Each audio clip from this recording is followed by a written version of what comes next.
चुका है और अब न्यूज चैनल्स पर फरमाइशी इंटरव्यूज दिखाए जाते हैं। इन इंटरव्यूज में दोनों तरफ से एक्टिंग होती है। इंटरव्यू देने वाला मासूमियत की एक्टिंग करता है और इंटरव्यू लेने वाला पत्रकार सख्त सवाल पूछने की एक्टिंग करता है। इंटरव्यू देने वाले का मकसद होता है जनता की राय अपने पक्ष में करना और इंटरव्यू लेने वाले पत्रकार का मकसद होता है किसी भी कीमत पर टीआरपी हासिल करना, यानी दोनों का फायदा, दोनों का शुद्ध लाभ। आजकल सुशांत सिंह राजपूत की मौत के मामले में भी बिल्कुल यही हो रहा है। इस मामले में सीबीआई रिया चक्रवर्ती से पूछताछ कर चुकी है, लेकिन रिया चक्रवर्ती ने इस पूछताछ से 24 घंटे पहले बड़ी चालाकी से न्यूज चैनल्स को इंटरव्यू देकर खुद को बेकसूर साबित करने की कोशिश की। लेकिन आपको शायद पता नहीं होगा कि इतनी चर्चा के बावजूद ये इंटरव्यू भारत में सोशल मीडिया पर सबसे ज्यादा नापसंद किया जाने वाला इंटरव्यू बन गया है। इसलिए आज हम नकली और सस्ती टीआरपी के नाम पर आपके साथ हो रहे इसी धोखे का विश्लेषण करेंगे। इसके बाद हम आपको रशिया के बारे में बताएंगे, क्योंकि रशिया ने पहली बार दुनिया के सबसे बड़े परमाणु बम के परीक्षण की तस्वीरें जारी की हैं। यह परीक्षण वर्ष 1961 में किया गया था, लेकिन इसकी ऐसी तस्वीर पहली बार सामने आई है। यह हाइड्रोजन बम हिरोशिमा और नागासाकी पर गिराए गए एटम बम से 3300 गुना ज्यादा शक्तिशाली था। इस तरह का एक हाइड्रोजन बम कैसे एक झटके में करोड़ों लोगों की जान ले सकता है, आज हम आपको इसी का एक वीडियो दिखाएंगे। और आखिर में हम मशहूर फुटबॉलर लियोनेल मेसी की बात करेंगे। मेसी पिछले 20 वर्षों से यूरोप के सबसे मशहूर फुटबॉल क्लब्स में से एक बार्सिलोना के लिए खेल रहे थे, लेकिन इस हफ्ते उन्होंने अचानक इस क्लब को छोड़ने का फैसला कर लिया। फुटबॉल के फैंस के लिए मेसी का अर्थ बार्सिलोना था और बार्सिलोना का अर्थ मेसी था। लेकिन इस क्लब से हर रोज लगभग 2 करोड़ रुपए कमाने वाले मेसी अब इस क्लब के लिए और नहीं खेलना चाहते। मेसी के इस बड़े फैसले को आधार बनाकर आज हम आपको अलविदा कहने की कला सिखाएंगे और आपको बताएंगे कि जब रिश्ते बोझ बनने लगते हैं तो कैसे उस रिश्ते से अलग हो जाना ही सबसे बेहतर होता है। लेकिन सबसे पहले आज की तमाम बड़ी खबरें नॉन स्टॉप न्यूज में। गृह मंत्रालय ने देश में अनलॉक 4 की गाइडलाइन जारी कर दी है। अनलॉक 4 में 7 सितंबर से देश भर में शर्तों के साथ मेट्रो चलाने को मंजूरी दे दी गई है। इसके लिए शहरी विकास मंत्रालय गृह मंत्रालय से चर्चा के बाद संचालन प्रक्रिया जारी करेगा। देश में सिनेमा हॉल और स्विमिंग पूल अभी भी बंद रहेंगे। अंतर्राष्ट्रीय उड़ानों पर भी रोक जारी रहेगी। गाइडलाइन में 21 सितंबर से सामाजिक कार्यक्रमों के लिए 100 लोगों के इकट्ठा होने को मंजूरी दी गई है। अब कोई राज्य अपनी तरफ से लॉकडाउन नहीं लगा पाएगा। लॉकडाउन लगाने के लिए केंद्र की मंजूरी जरूरी होगी। स्कूल कॉलेज 30 सितंबर तक बंद रहेंगे। सीमा सुरक्षा बल ने जम्मू कश्मीर के सांबा सेक्टर में एक गुप्त सुरंग का पता लगाया है। 20 फीट लंबी ये सुरंग पाकिस्तान में शुरू होती है और सांबा में खत्म होती है।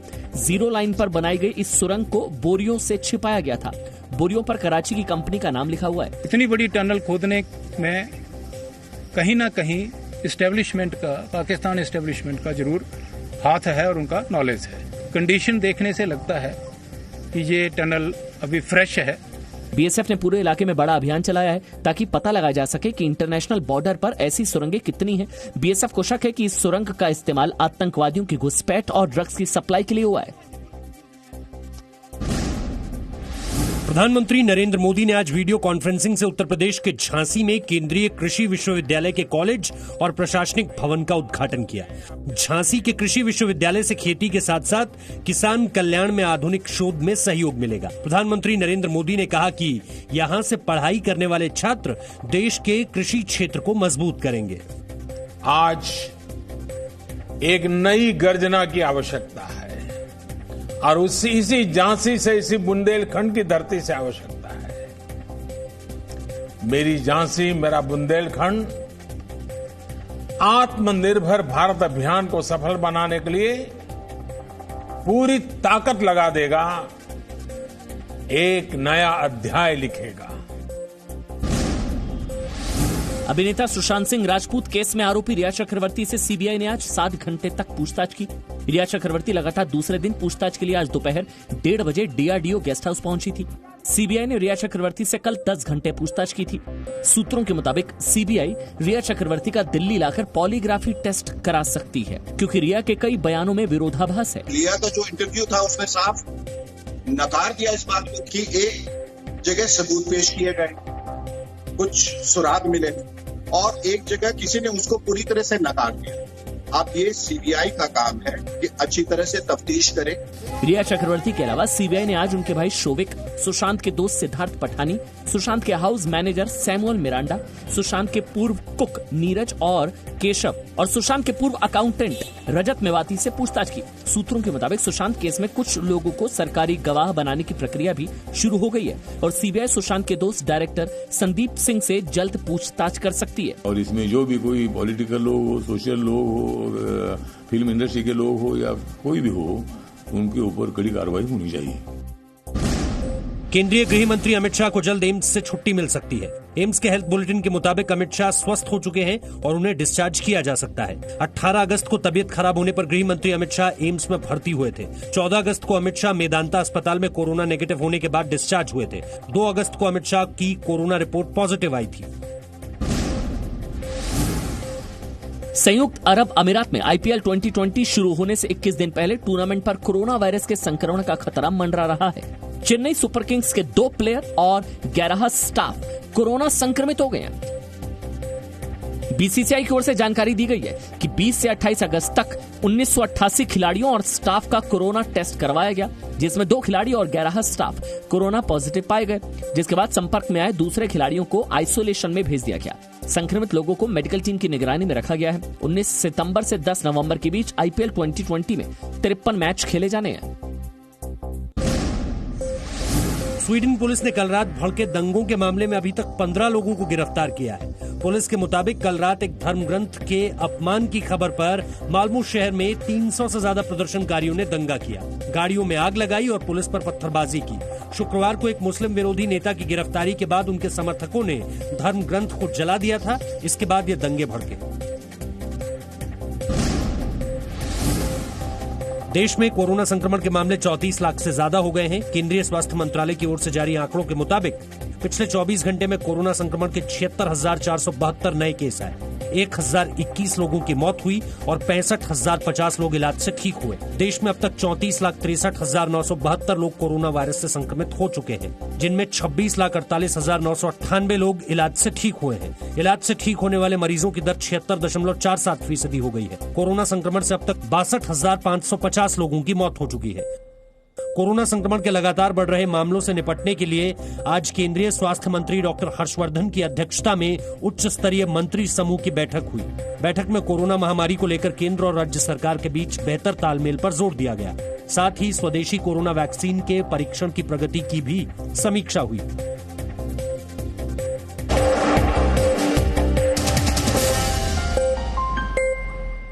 सबसे पहले हम आपको ऑल इंडिया रेडियो की विविध भारती सर्विस की कुछ पुरानी क्लिप्स सुनाना चाहते हैं।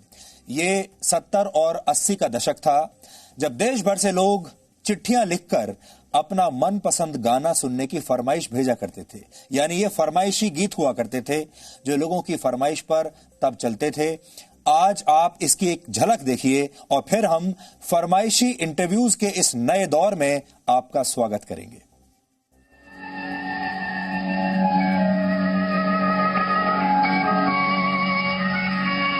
सभी दोस्तों को हमारा प्यार, मोहब्बत और खुलूस भरा सलाम। दोस्तों, आपकी पसंद की फिल्मी नगमे लेकर एक बार फिर हम आपकी खिदमत में हाजिर हैं। सबसे पहले हमें मंजूर भट्ट साहब ने कमेंट लिखा है यहाँ पे और ये लिखते हैं, अस्सलाम वालेकुम अंजुम भाईजान।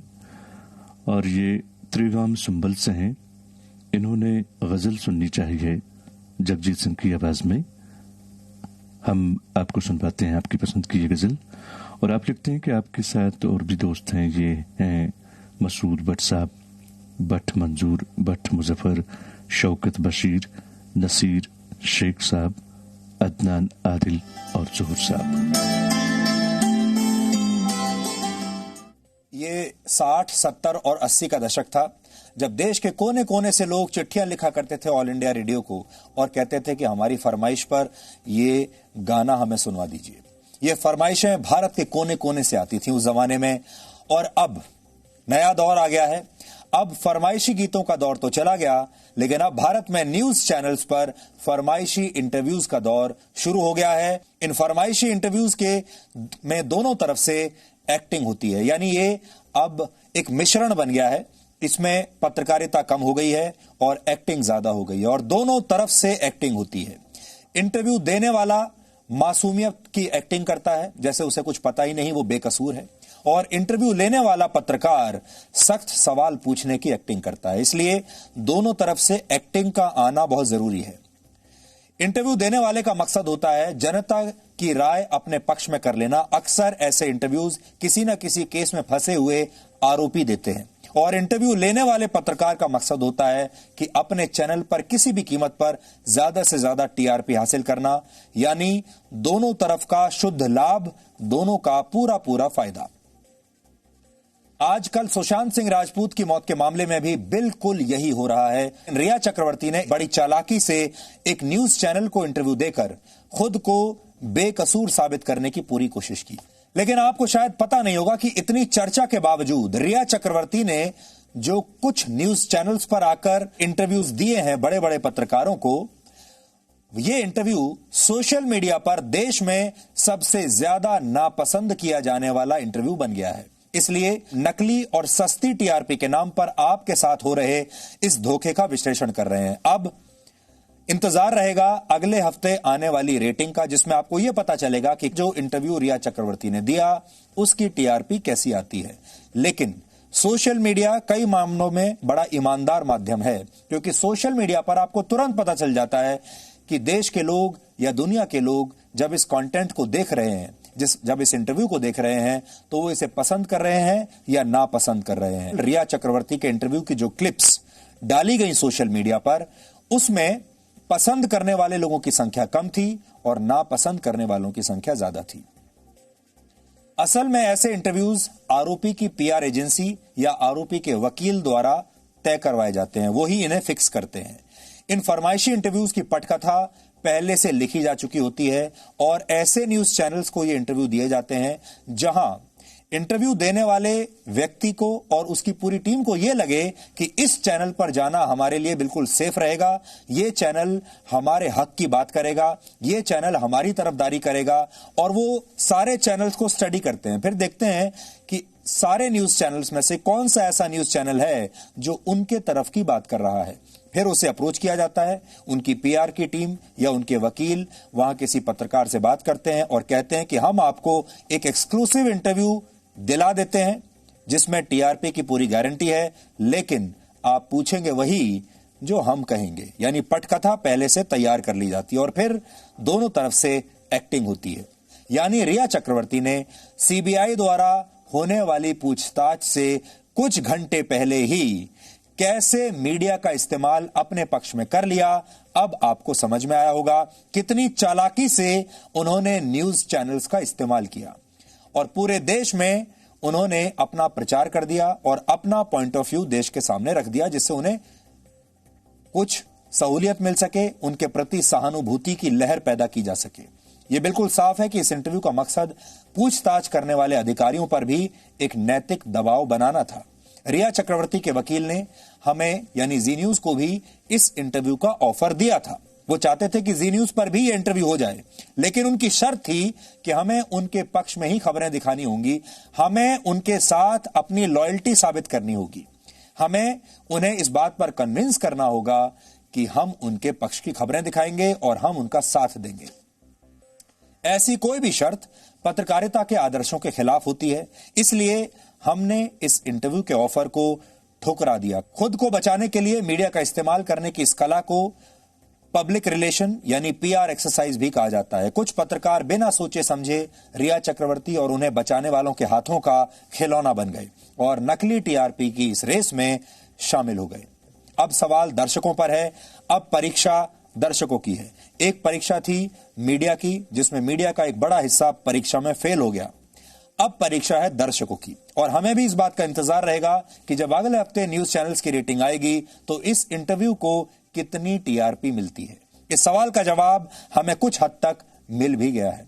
सोशल मीडिया पर इस इंटरव्यू को लेकर लोगों की जो प्रतिक्रियाएं अभी तक आई हैं, उसके बारे में आज आपको जानना चाहिए। अभी हम सिर्फ फेसबुक और यूट्यूब के आंकड़ों की ही आपके साथ बात करेंगे। रिया चक्रवर्ती के इस इंटरव्यू को 5 लाख से ज्यादा लोग नापसंद यानी डिसलाइक कर चुके हैं। यह आंकड़ा अभी भी लगातार बढ़ रहा है, यानी हर घंटे इस इंटरव्यू को 21,000 लोग नापसंद कर रहे हैं, यानी हर मिनट इसे नापसंद करने वालों की संख्या 350 है। यह स्थिति तब है जब इस इंटरव्यू के कई वीडियोस पर लाइक, डिसलाइक और कमेंट के सेक्शन को बंद कर दिया गया है। यानी अब आप ना तो लाइक कर सकते हैं ना डिसलाइक कर सकते हैं। यानी इसे नापसंद करने वालों की संख्या इससे भी शायद कहीं ज्यादा हो सकती है, लेकिन बाद में इस विकल्प को क्योंकि बंद कर दिया गया, इसलिए लोग अब इसे डिसलाइक नहीं कर पा रहे हैं। आपको याद होगा कुछ दिनों पहले हमने आपको महेश भट्ट के निर्देशन में बनी एक नई फिल्म सड़क 2 के ट्रेलर के बारे में बताया था। इस फिल्म में महेश भट्ट की बेटी पूजा भट्ट और आलिया भट्ट मुख्य किरदार में है और इस ट्रेलर को अब तक 1 करोड़ 20 लाख से ज्यादा लोग डिसलाइक कर चुके हैं। YouTube के इतिहास में यह दूसरा सबसे ज्यादा नापसंद किया जाने वाला वीडियो बन चुका है। सुशांत सिंह राजपूत की मौत के बाद पूरे देश में परिवारवाद के खिलाफ भारी गुस्सा था। आपको याद होगा, हम आपको कल भी बता रहे थे, पहला चरण यह था जब नेपोटिज्म की बात आई और देश के लोग नेपोटिज्म को लेकर, बॉलीवुड में परिवारवाद को लेकर बहुत गुस्से में आ गए और बॉलीवुड में जो बड़े बड़े खानदान हैं उन पर अपना गुस्सा निकालने लगे। दूसरा फेज तब आया जब लोग परिवारवाद को भूलकर रिया चक्रवर्ती के पीछे पड़ गए और लोगों को यह लगने लगा कि यह आत्महत्या नहीं है, यह आत्महत्या परिवारवाद या काम के छिन जाने की वजह से नहीं हुई है, यह हत्या है और इस हत्या में किसी का हाथ है, या फिर इस आत्महत्या में आपसी रिश्तों का भी हाथ हो सकता है। और इसलिए शक की सुई गई रिया चक्रवर्ती पर और रिया चक्रवर्ती इस केस में आरोपी हैं। और अब तीसरी जो थ्योरी चलने लगी है, अब वो है ड्रग्स की थ्योरी। यह आपकी संख्या की ताकत है और हमें लगता है कि आपकी यही ताकत रिया चक्रवर्ती के इस इंटरव्यू को भी सबसे ज्यादा नापसंद किए जाने वाले वीडियोस में शामिल कराकर ही रहेगी। अब बड़ी बात यह है कि आप सब ने इस इंटरव्यू को नापसंद कर दिया, डिसलाइक किया, लेकिन जब अगले हफ्ते टीआरपी आएगी और उसमें अगर यह आया कि यह इंटरव्यू सबसे ज्यादा देखा जाने वाला इंटरव्यू है, तो आप या देश या इस देश के जो लोग हैं वो क्या मानकर चले कि यह सबसे लोकप्रिय इंटरव्यू है या यह सबसे ज्यादा नापसंद किया जाने वाला इंटरव्यू है। और क्या सबसे ज्यादा देखे जाने वाली चीज को आप यह भी कह सकते हैं कि यह सबसे ज्यादा लोकप्रिय है। क्या टीआरपी जो आती है किसी भी चैनल की, वो जनता की भावनाओं का सही प्रतिनिधित्व होता है या टीआरपी भी नकली होती है। यह एक बहुत बड़ी परीक्षा है और बहुत बड़ी चुनौती है इस समय देश के लिए। न्यूज चैनल्स के लिए भी ये बहुत बड़ी चुनौती है और देश के लोगों के लिए यानी आपके लिए भी बहुत बड़ी चुनौती है। और इसमें भी अब बहुत बड़े बदलाव का समय आ गया है। कुल मिलाकर न्यूज चैनल्स की इस नाट्यशाला में जब कोई खबर तैयार की जाती है तो उसमें सच नहीं, सिर्फ मसाला भरा होता है और कई बार पत्रकार मसालेदार खबरों के लिए गिद्ध बन जाते हैं, ऐसे गिद्ध जिनके लिए टीआरपी से बढ़कर कुछ नहीं होता। और आज हम आपको पत्रकारिता के इन्हीं गिद्धों से एक बार फिर सावधान कर रहे हैं। न्यूज की इस नाट्यशाला की सबसे बड़ी खासियत यह है कि यहां जो चैनल किसी आरोपी का इंटरव्यू हासिल कर लेता है वो खुशी के मारे स्टेज पर नृत्य करने लगता है और जो ऐसा नहीं कर पाता वो पूरे स्टेज को ही आग लगाने की कोशिश करता है। यह स्थिति तब है जब प्रेस काउंसिल ऑफ इंडिया ने कहा है कि सुशांत की मौत का मीडिया ट्रायल नहीं होना चाहिए और मीडिया को इस मामले में एक पैरेलल यानी समानांतर अदालत चलाने से बचना चाहिए। लेकिन हो यही रहा है, हर न्यूज चैनल अपनी एक अलग अदालत लगाकर बैठा है और उस अदालत में सबकी पेशी हो रही है और ये सारी अदालतें जनता का ध्यान खींचने के लिए यानी टीआरपी की होड़ में जीतने के लिए हो रहा है। 75 वर्ष पहले अमेरिका ने जापान के हिरोशिमा और नागासाकी शहरों पर एटम बॉम्ब गिराए थे, ये सब जानते हैं, आपने भी पढ़ा होगा, तस्वीरें भी देखी होंगी। इन दोनों हमलों में करीब 2.5 लाख लोगों की मौत हो गई थी। यह पहली और आखिरी बार था जब किसी देश ने युद्ध में परमाणु बॉम्ब का इस्तेमाल किया था। लेकिन क्या आप जानते हैं कि इस हमले के 16 वर्ष बाद यानी वर्ष 1961 में सोवियत संघ ने एक ऐसे ही बॉम्ब का परीक्षण किया था जो हिरोशिमा और नागासाकी पर गिराए गए एटम बॉम्ब से 3300 गुना ज्यादा शक्तिशाली था। अगर जापान पर यह बॉम्ब गिरा दिया गया होता तो उस समय की पूरी आबादी को 3 बार मारा जा सकता था। तब जापान की आबादी 7.5 करोड़ थी।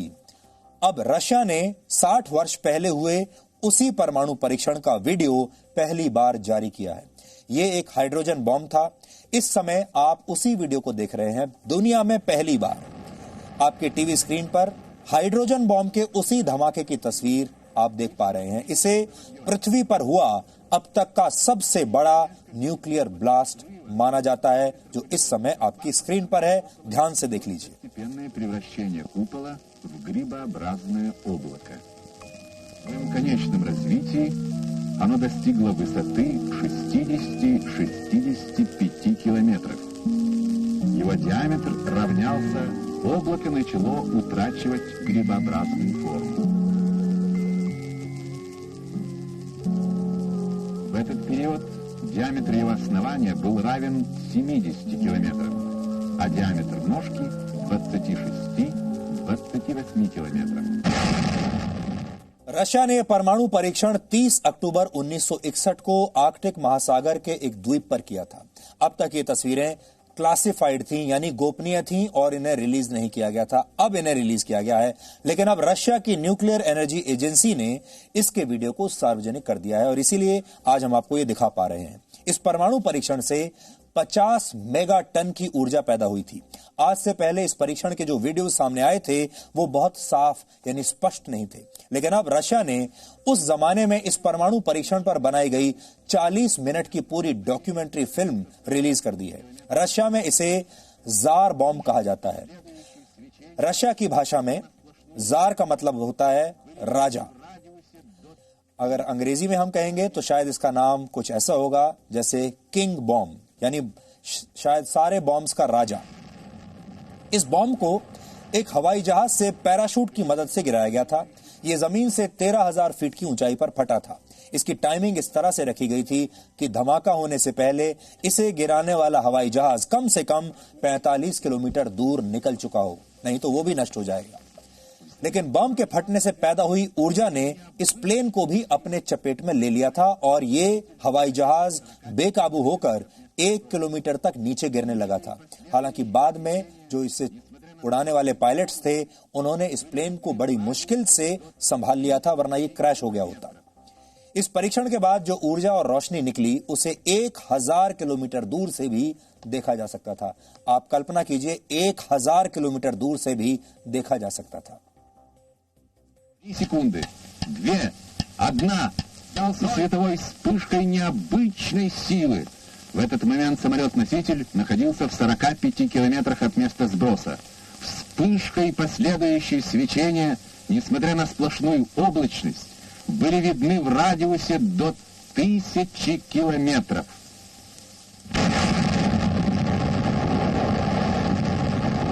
Полевой столб, поднимающийся с земли, быстро увеличился в объеме. Через несколько секунд после взрыва диаметр полевого столба составлял около... यह परीक्षण लगभग 60 साल तक दुनिया के सबसे बड़े रहस्यों में से एक रहा है। इस पर हमने एक वीडियो विश्लेषण तैयार किया है। यह विश्लेषण देखकर आप समझ जाएंगे कि पूरी दुनिया को नष्ट करने के लिए कैसे सिर्फ एक परमाणु बॉम्ब ही काफी है।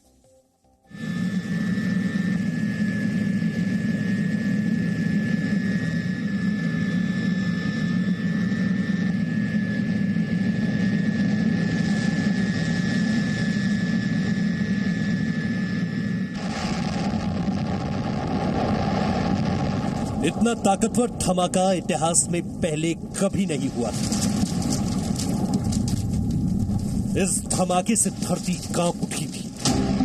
धमाके से हुई रोशनी 1000 किलोमीटर दूर से देखी जा सकती थी।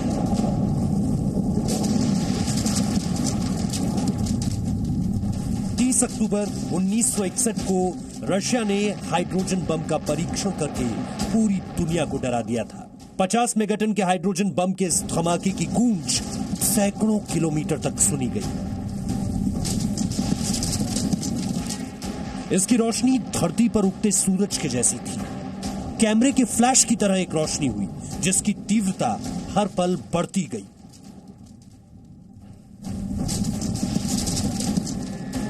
इतनी बढ़ी कि एयरक्राफ्ट से बम गिराने वाले पायलट्स को खास काले चश्मे पहनने के बावजूद प्लेन उड़ाना मुश्किल हो गया। रशिया ने यह धमाका करके पूरी दुनिया, खासकर अमेरिका को बता दिया था कि उसको कमतर समझना भूल होगी। रशिया को यह उपलब्धि एक लंबे वक्त और खास टीम की मेहनत के बाद मिली।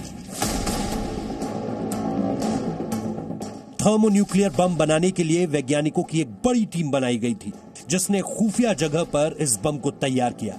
बम के परीक्षण के लिए एयरक्राफ्ट बॉम्ब केस का इस्तेमाल हुआ, जो खास तौर से बमों को एयरक्राफ्ट में लगाने के लिए तैयार किया जाता है। हाइड्रोजन बम के लिए खास केस बनाया गया जो 100 मेगाटन ऊर्जा को झेल सके। बम के पीछे पैराशूट लगाने के लिए क्लैंप भी लगाए गए थे। पैराशूट इसलिए लगाए गए थे ताकि बम अपनी तय जगह पर खास स्थिति में गिरे। हाइड्रोजन बम के परीक्षण के लिए नोवाया ज़िमलिया को चुना गया। यह टेस्टिंग साइट एक हाइड्रोजन बम के परीक्षण के लिए सबसे सुरक्षित मानी गई थी। इसी के पास कोला पेनिनसुला एयरबेस तक ट्रेन के जरिए हाइड्रोजन बम को पहुंचाया गया। ट्रेन से ले जाने के लिए खास कैरेज भी बनवाया गया था और सुरक्षा का खास ध्यान रखा गया था। बम को जिस एयरक्राफ्ट से गिराया जाना था वो रशिया का Tu-95 एयरक्राफ्ट था। इसकी खासियत यह थी कि ये 26 टन वजनी बम को ले जाने में सक्षम था। हाइड्रोजन बम के रेडिएशन से बचने के लिए इस पर खास पेंट भी किया गया था। हाइड्रोजन बम के धमाके की हर जांच के लिए विमान में भी खास उपकरण लगाए गए थे। इसमें हीट और शॉक पल्स मापने के यंत्र थे। साथ ही इसमें एक वीडियो कैमरा लगाया गया था जिससे धमाके की तस्वीरें ली जा सके।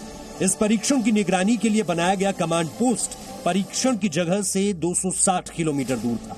हालांकि कम्युनिकेशन के लिए परीक्षण की जगह से 90 किलोमीटर दूर D8 परीक्षण साइट पर भी लैब और सपोर्ट स्टाफ मौजूद था। धमाका जहां होना था वहां पर उसकी तीव्रता मापने के लिए सभी तरह के उपकरण लगा दिए गए थे।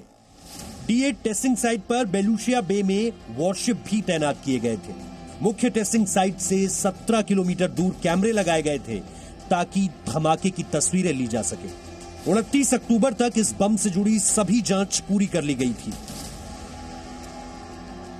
यहां तक कि एक रात पहले तक बम और एयरक्राफ्ट की हर तरीके से जांच की गई ताकि परीक्षण में किसी तरह की गलती ना हो।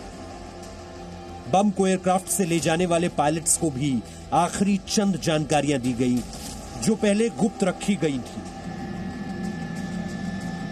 30 अक्टूबर 1961 की सुबह Tu-95 बॉम्बर ने हाइड्रोजन बम को लेकर उड़ान भरी।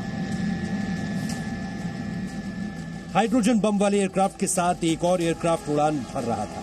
इस खास विमान में वैज्ञानिकों की एक टीम थी और इसमें एक लैब बनाई गई थी। वैज्ञानिकों ने तय किया था कि हाइड्रोजन बम को गिराने से पहले एयरक्राफ्ट की ऊंचाई 10,500 मीटर रहेगी। जैसे ही परीक्षण स्थल आया, बम गिराने वाला सिस्टम ऑटोमेटिक मोड में चला गया। ऑटोमेटिक मोड में जाते ही D8 टेस्टिंग साइट से बम गिराने का फैसला लिया गया। काउंटडाउन शुरू हो गया।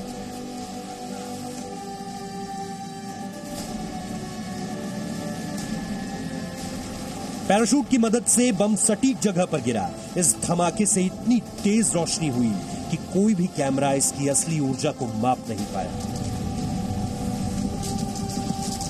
जब हाइड्रोजन बम जमीन से टकराया उस वक्त एयरक्राफ्ट 45 किलोमीटर दूर था। बावजूद इसके पायलट्स के लिए उसे देखना नामुमकिन था। धमाके के बाद आग का ऐसा गुंबद नजर आया जो पहली नजर में उगते सूर्य जैसा दिखा। एक ऐसा सूर्य जिसका आकार लगातार बढ़ता जा रहा था। धमाके के बाद धूल का गुबार पहली बार में 10 किलोमीटर तक फैल गया। 40 सेकंड के बाद बने मशरूम की शक्ल के बादल अपना आकार बढ़ाते जा रहे थे। वैज्ञानिकों के मुताबिक ये 90 किलोमीटर क्षेत्र तक फैले थे। ऐसा धमाका दुनिया ने पहले कभी नहीं देखा था। इतना ताकतवर बम किसी भी देश के पास न था न है। धमाके से पहले की तस्वीरें और धमाके के बाद की तस्वीरें देखकर ही हाइड्रोजन बम की ताकत का अंदाजा हो जाता है। यह जगह पहचान में नहीं आ रही थी। कई किलोमीटर तक की जमीन पूरी तरह से उखड़ चुकी थी। टेस्टिंग साइट पर बना अंडरग्राउंड स्ट्रक्चर पूरी तरह से तहस नहस हो गया था। इस परीक्षण के बाद रशिया ने यह बता दिया था कि उसके पास 50 से 100 मेगाटन के हाइड्रोजन बम बनाने की क्षमता है। ब्यूरो रिपोर्ट, जी मीडिया।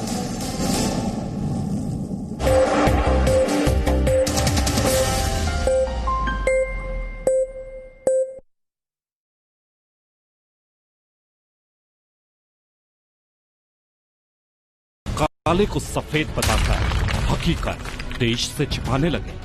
सब जरूरी है सच के साथ हर खबर को देश हित में देश के सामने रखना। देश हित सिर्फ जी न्यूज पर। हर रोज नई सुबह की नई शुरुआत, देश दुनिया की ताजा तरीन खबरों के साथ, राजनीति की सरगर्मियां, बिजनेस वर्ल्ड की कामयाबियां, खेल की दुनिया की जीत हार, ताजा खबरों का पूरा संसार। मॉर्निंग जी रोज सुबह 8 बजे सिर्फ जी न्यूज पर। ये मेरा देश है, ये मेरे लोग हैं, ये हमारी लड़ाई है, ये हमारी जिम्मेदारी है। इसे ऐसे कैसे छोड़ दूं? क्योंकि जब आप मुस्कुराते हैं तो मैं मुस्कुराता हूं। जब आपका दिन अच्छा गुजरता है तो मैं भी सुकून से सोता हूं। नमस्कार, मैं हूं सुधीर चौधरी और डीएनए में आपका स्वागत है। ये मेरा देश है, ये मेरे लोग हैं। सपने एक स्पर्श से जगते हैं। कहते हैं ना, पहला कदम ही सफलता की सीढ़ी बनता है। Yes, I know. How can I forget that? अरे दिव्या, कितना टाइम लगेगा यार? मम्मा मेरा होमवर्क। अरे बहू, पूजा की थाली। परिवार की आशाएं बेड़ियां बनेंगी या पंख, चुनना आपको है। समय की धड़कन नहीं बदलती, समय के साथ हम बदलते हैं।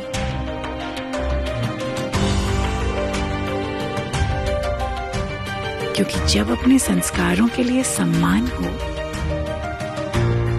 तो दुनिया झुकती है। जी न्यूज, परंपरा संस्कारों की। सत्ता के लालच में जब नेता सच पर सवाल उठाने लगे, काले को सफेद बताकर हकीकत देश से छिपाने लगे, तब जरूरी है सच के साथ हर खबर को देश हित में देश के सामने रखना। देश हित।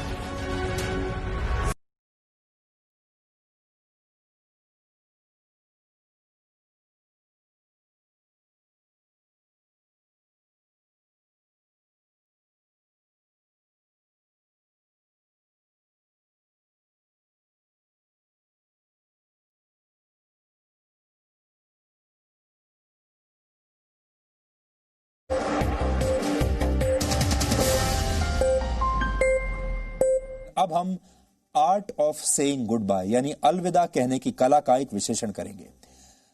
अलविदा कब कहना चाहिए, अलविदा कहने का सबसे सही समय क्या है और अलविदा लोग क्यों कहते हैं।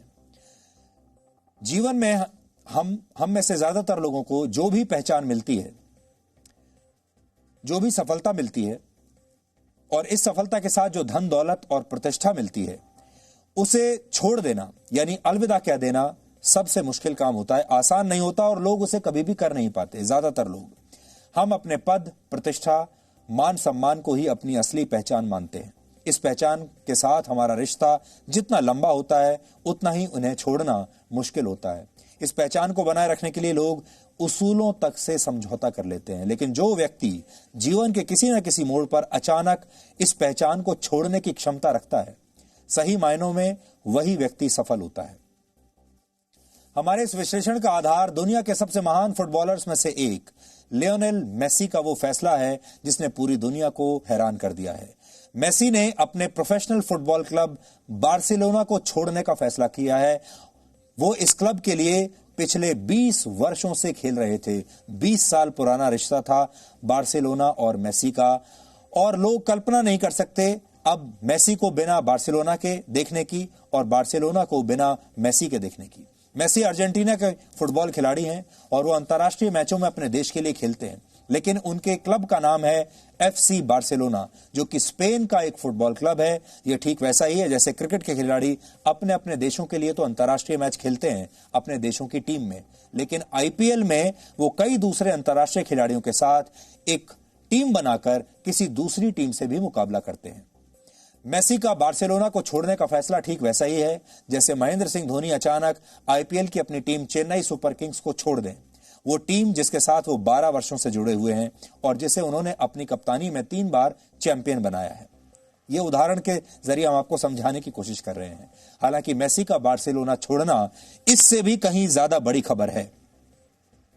मेसी 33 साल के हैं और सिर्फ 13 वर्ष की उम्र में ही एफसी बार्सिलोना के लिए खेलने लगे थे। यानी वो पिछले 20 वर्षों से इस क्लब का हिस्सा रहे हैं और बचपन से इस क्लब के लिए खेल रहे हैं। जब वो 13 साल के थे तब से बार्सिलोना के लिए खेल रहे हैं। बार्सिलोना उन्हें उनकी फीस के तौर पर हर साल 593 करोड़ रुपए देता है। इस क्लब से उनकी हर महीने की आमदनी 49 करोड़ रुपए है। 49 करोड़ रुपए प्रति महीना, यानी वो बार्सिलोना से हर दिन लगभग 1 करोड़ 63 लाख रुपए और हर घंटे 6,79,000 रुपए कमाते हैं। लेकिन इसके बावजूद अब अचानक उन्होंने अपने इस क्लब को छोड़ने का फैसला कर लिया। मेसी ने बार्सिलोना के लिए 731 मैच खेले हैं अब तक, जिनमें उन्होंने 634 गोल किए हैं। 285 गोल्स को असिस्ट किया है, यानी इतनी बार उन्होंने गोल करने वाले खिलाड़ी को फुटबॉल पास किया है। वो 48 हैट्रिक्स अपने नाम भी कर चुके हैं। और इसके अलावा बार्सिलोना में रहते हुए मेसी कई प्रतिष्ठित पुरस्कार भी अपने नाम कर चुके हैं। बार्सिलोना के साथ मेसी का कॉन्ट्रैक्ट वर्ष 2021 तक का है। अगले साल एक्सपायर होना था ये कॉन्ट्रैक्ट, लेकिन उन्होंने इस क्लब को तत्काल प्रभाव से छोड़ने का फैसला किया। उन्होंने अपने क्लब से कहा कि उन्हें फ्री ट्रांसफर का मौका चाहिए, फ्री ट्रांसफर करना चाहते हैं। फ्री ट्रांसफर का मतलब है जब कोई दूसरा क्लब ज्वाइन करे तो बार्सिलोना उनसे जुर्माना ना वसूले।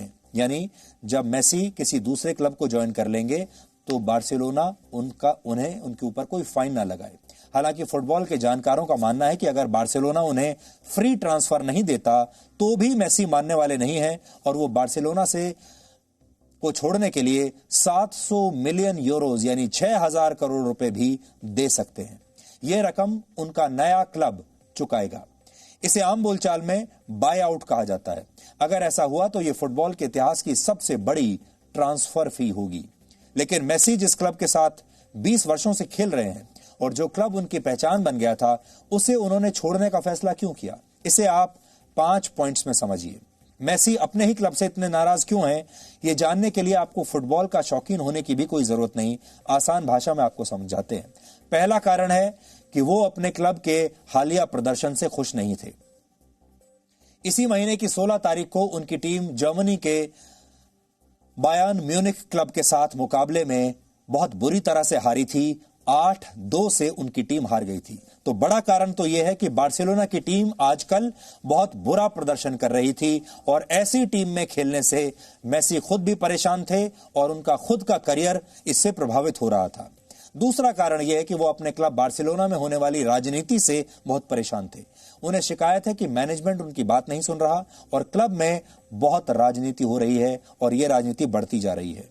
तीसरी वजह यह है कि पिछले कई वर्षों से बार्सिलोना की टीम पूरी तरह से अब एक ही व्यक्ति पर निर्भर होकर रह गई थी और वो है मेसी।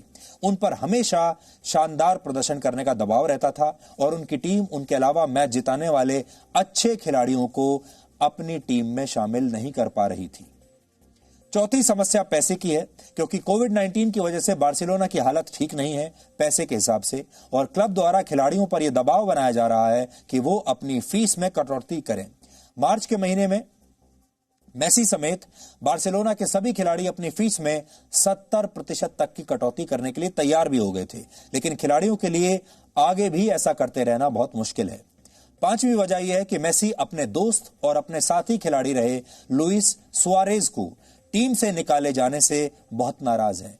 लुइस सुआरेज भी बार्सिलोना के लिए खेलते हैं और वो मेसी के बहुत पक्के दोस्त हैं और उनका कॉन्ट्रैक्ट भी 2021 में समाप्त हो रहा है। लेकिन बार्सिलोना का मैनेजमेंट मेसी को यह बता चुका है कि वो सुआरेज का कॉन्ट्रैक्ट बढ़ाने के मूड में नहीं है, सुआरेज का कॉन्ट्रैक्ट नहीं बढ़ाएंगे। ये बात मेसी को अच्छी नहीं लगी। जैसा कि हमने आपको कहा, मेसी की पीड़ा को समझने के लिए आपको फुटबॉल का शौकीन होने की जरूरत नहीं। ये सारे कारण वही हैं जिनकी वजह से हम और आप भी अक्सर कई बार अपनी नौकरी छोड़ देते हैं, पद छोड़ देते हैं और कई बार रिश्तों को भी छोड़ देते हैं और अलविदा कह लेते हैं। फर्क सिर्फ इतना है कि ज्यादातर लोग ये बात सिर्फ मन में रखते हैं, जबकि मेसी ने इसे तुरंत सच करके दिखा दिया। आज हम आपसे एक सवाल पूछना चाहते हैं, अगर किसी के सामने एक ऐसा हत्यारा आ जाए जिसने उसके पिता, भाई या पति की हत्या कर दी और इस हत्या का फेसबुक पर लाइव टेलीकास्ट भी किया हो, तो उस हत्यारे को अपने ठीक सामने खड़ा देखकर मन में क्या भाव आएंगे, आंखों से कितने आंसू बहेंगे, दिल में कितना दर्द होगा। न्यूजीलैंड में पिछले वर्ष एक व्यक्ति ने 2 मस्जिदों में गोलीबारी करके 51 लोगों की हत्या कर दी थी। न्यूजीलैंड की एक अदालत ने इस हत्यारे को उम्र कैद की सजा सुनाई है, क्योंकि न्यूजीलैंड में मौत की सजा का प्रावधान नहीं है और वहां पर सबसे बड़ी जो सजा है वो उम्र कैद ही है। जब यह हत्यारा पीड़ितों के सामने आया, उन परिवारों के सामने आया जिनके लोगों की इसने हत्या की थी, तो इन पीड़ितों ने किन भावनाओं के साथ उसका सामना किया, उसकी एक झलक आज आपको देखनी चाहिए। क्योंकि देश कोई भी हो, भाषा कोई भी हो, लोगों का रंग कोई भी हो, धर्म कोई भी हो, लेकिन इंसानी भावनाएं हमेशा एक जैसी होती हैं। इसलिए सबसे पहले आप इन भावनाओं को देखिए। My 71-year-old dad would have broke you in half. I want to hear my dad's voice, my baba's voice. You put bullets into my husband and he fought death. 48 days, 18 surgeries, until his last breath.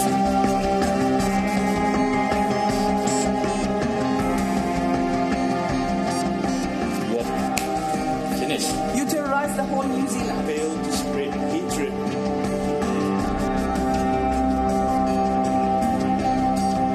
The charge of committing a terrorist act, charge 92. You were sentenced to life imprisonment.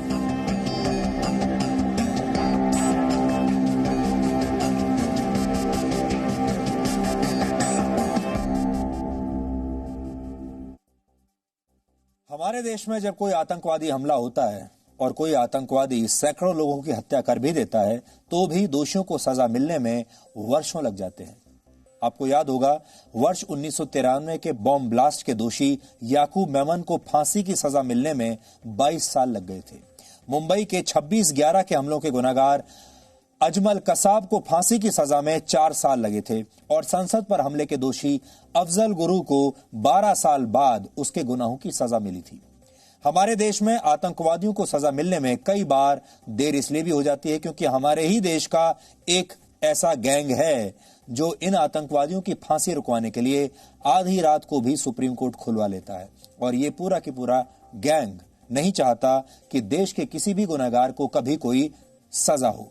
लेकिन पिछले वर्ष मार्च में New Zealand के Christ church में जिस आतंकवादी ने 2 मस्जिदों में गोलीबारी करके 51 लोगों की हत्या की थी, उसे सिर्फ 1.5 साल के बाद ही उम्र कैद की सजा वहां की अदालत ने सुना दी है। इस सजा के दौरान उसे कभी भी पेरोल नहीं मिलेगी, यानी वो किसी भी स्थिति में जेल से बाहर नहीं आ सकता।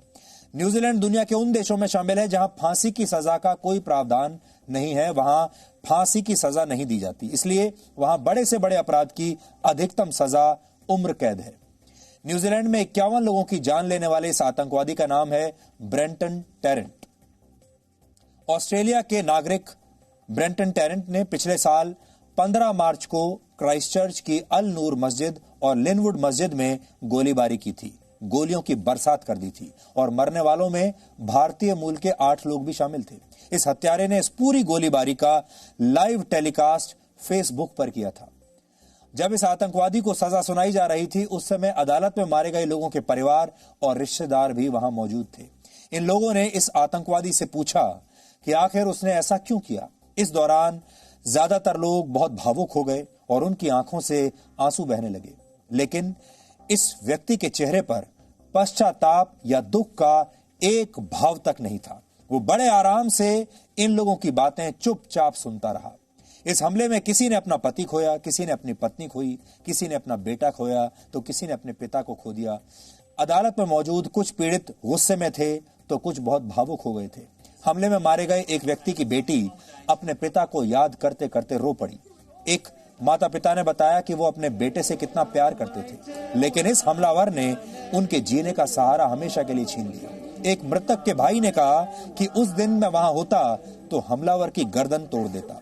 दुख और क्रोध से भरे इन लोगों ने हमलावर के सामने जो बातें कही, उनमें से कुछ आज आपको भी सुननी चाहिए। इससे आपको समझ आएगा कि दुनिया में देश चाहे कोई भी हो, धर्म चाहे कोई भी हो, अपनों को खोने का जो गम होता है वो एक जैसा ही होता है। If a minimum period of imprisonment was to be imposed, that bare summary of aggravating features would indicate a starting point considerably higher than 17 years. A single murder committed in such circumstances would warrant such a minimum term. Your act of terrorism resulted in the murder of 51 people and the serious wounding of 40 more. On each of the 51 charges of murder, charges 1 to 51, you were sentenced to life imprisonment. I order that you serve the sentences without parole. On each of the 40 charges of attempted murder, charges 52 to 91, you were sentenced to concurrent terms of 12 years imprisonment. The apple of our eyes, Abdel Fattah Qasim. Hear the name.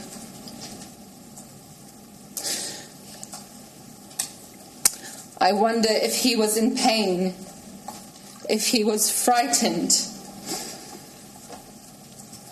and what his final thoughts were.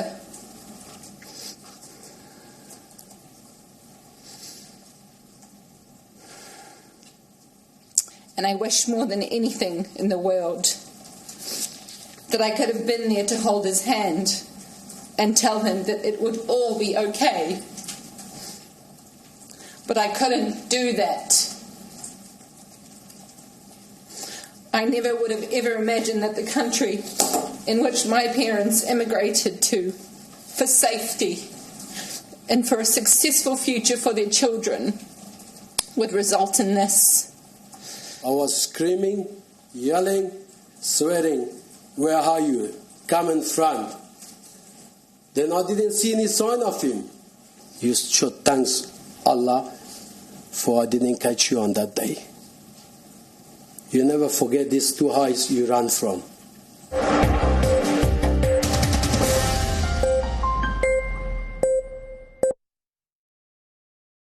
संस्कारों की सत्ता के लालच में जब नेता सच पर सवाल उठाने लगे, काले को सफेद बताकर हकीकत देश से छिपाने लगे, तब जरूरी है सच के साथ हर खबर को देश हित में देश के सामने रखना। देश हित सिर्फ जी न्यूज पर। हर रोज नई सुबह की नई शुरुआत, देश दुनिया की ताजा तरीन खबरों के साथ।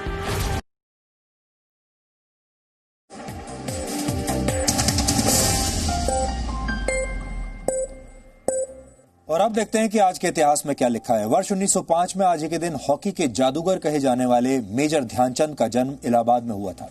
उनके जन्मदिन को राष्ट्रीय खेल दिवस के रूप में मनाया जाता है। 1928, 1932 और 1936 के ओलंपिक्स में भारतीय हॉकी टीम को गोल्ड मेडल दिलाने में मेजर ध्यानचंद ने सबसे अहम भूमिका निभाई थी। वर्ष 1936 के बर्लिन ओलंपिक्स में हॉकी का फाइनल मैच जब भारत ने जीत लिया तो जर्मनी के तानाशाह हिटलर ने मेजर ध्यानचंद को मिलने के लिए बुलाया। हिटलर ने ध्यानचंद से कहा कि अगर तुम जर्मनी में रुक जाओ तो मैं तुम्हें जर्मनी की सेना में फील्ड मार्शल बना दूंगा। लेकिन ध्यानचंद ने हिटलर के इस प्रस्ताव को ठुकरा दिया और कहा, भारत मेरा वतन है और मैं वहीं ठीक हूं। वर्ष 1831 में आज ही के दिन ब्रिटिश वैज्ञानिक माइकल फैराडे ने इलेक्ट्रोमैग्नेटिक इंडक्शन की खोज की थी। यह ऐसी प्रक्रिया होती है जिससे आज भी इलेक्ट्रिकल जनरेटर्स, इंडक्शन मोटर्स और इंडक्शन कुकर जैसे तमाम उपकरण चलते हैं। फैराडे ने ही दुनिया को इलेक्ट्रोड और कैथोड जैसे शब्द दिए। इलेक्ट्रिक कैपेसिटी की यूनिट फैराड उनके नाम पर ही आधारित है। वर्ष 1885 में आज ही के दिन जर्मन इंजीनियर गॉटलिब डेमलर ने इंटरनल कंबस्शन तकनीक से चलने वाली दुनिया की पहली मोटरसाइकिल के पेटेंट के लिए अप्लाई किया था। इस मोटरसाइकिल का नाम राइट वैगन था। राइट वैगन को दुनिया की पहली मोटरसाइकिल माना जाता है। 264 सीसी की इस मोटरसाइकिल की टॉप स्पीड सिर्फ 11 किलोमीटर प्रति घंटा थी उस समय, और इस पहली मोटरसाइकिल को गॉटलिब डेमलर के 17 साल के बेटे पॉल ने पहली बार 12 किलोमीटर तक चलाया था। और आज किंग ऑफ पॉप के नाम से मशहूर माइकल जैक्सन का जन्मदिन है। उनका जन्म वर्ष 1958 में आज ही के दिन अमेरिका के इंडियाना में हुआ था। माइकल जैक्सन म्यूजिक की दुनिया में सबसे ज्यादा अवार्ड पाने वाले कलाकार रहे हैं। सिर्फ 6 साल की उम्र में वो अपने पिता द्वारा बनाई गई बैंड जैक्सन 5 में बतौर गायक शामिल हो गए थे। माइकल जैक्सन ने 13 साल की उम्र में अपने करियर की शुरुआत गॉट टू बी देयर नाम के एल्बम से की। माइकल जैक्सन को मून वॉक जैसे अपने खास डांस स्टेप्स के लिए भी जाना जाता है। वर्ष 2016 में फोर्ब्स मैगजीन ने उन्हें सबसे ज्यादा कमाई करने वाली डेड सेलिब्रिटी बताया था, यानी अपने संगीत की वजह से वो अपनी मृत्यु के बाद भी पैसा कमा रहे हैं। तो डीएनए में आज इतना ही। अब संडे ब्रेक का समय हो गया है। अब आपसे हमारी मुलाकात होगी सोमवार रात 9 बजे, जब हम और आप मिलकर नई ऊर्जा के साथ नए सप्ताह की शुरुआत करेंगे। तब तक आप खुश रहिए, सुरक्षित रहिए, स्वस्थ रहिए। नमस्कार।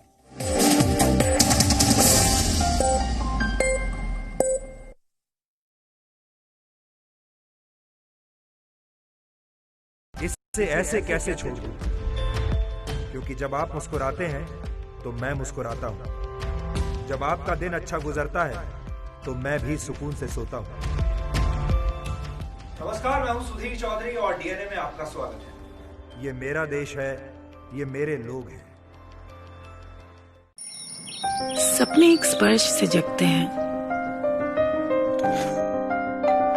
कहते हैं ना, पहला कदम ही सफलता की सीढ़ी बनता है। Yes, I know.